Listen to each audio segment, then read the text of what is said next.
महापुरुष अच्युतानंद की जय। आज हूँ देवस्नान पूर्णिमा। आज देवस्नान पूर्णिमा मु राजेंद्र बेहरा मोर सारा ओडिशावासी को शुभेच्छा शुभकामना जनाऊँ। आज देवस्नान पूर्णिमा ज्येष्ठ पुण्य भी कहुए। आज देवस्नान पूर्णिमा महापुरुष अच्युतानंद गादी लक्षाधिक भक्तों भिड़ जमी था। महापुरुष अच्युतानंद को दर्शन करने सारा ओडिशा लोक अच्युतानंद गादी देखी नथिबे, किंतु अच्युतानंदर मालिका सारा ओडिशावासी देशवासी लोक अच्युतानंद मालिका विषय जानी। अच्युतानंद मालिका अक्षर अक्षर सत कथा से लिखाई।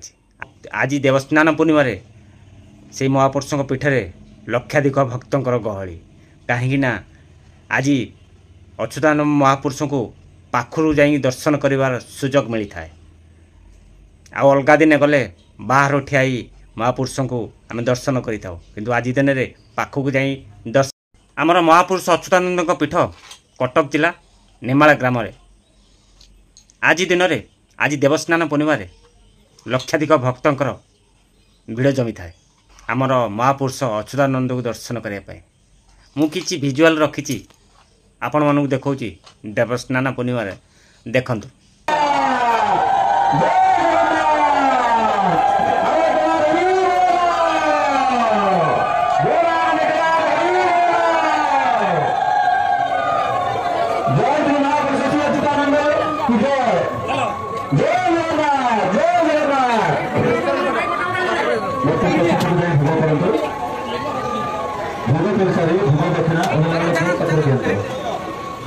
भोग दक्षिणा ठाकुर को सामना पटे फोटो उठाते ना।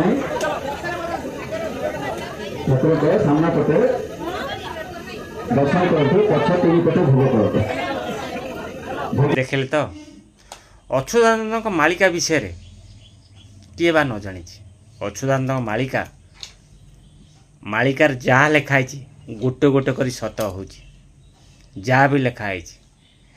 मालिकार आमर जो कोविड आसला भी लिखाई अचिना रोग आसो लोक मैंने मुहरे तुंडी दे बोलिए।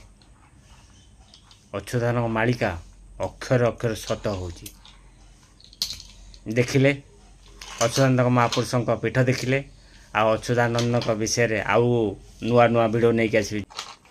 एथर मत विदाय दिंतु। जय जगन्नाथ। नमस्ते। आशा कर भल थे समस्ते।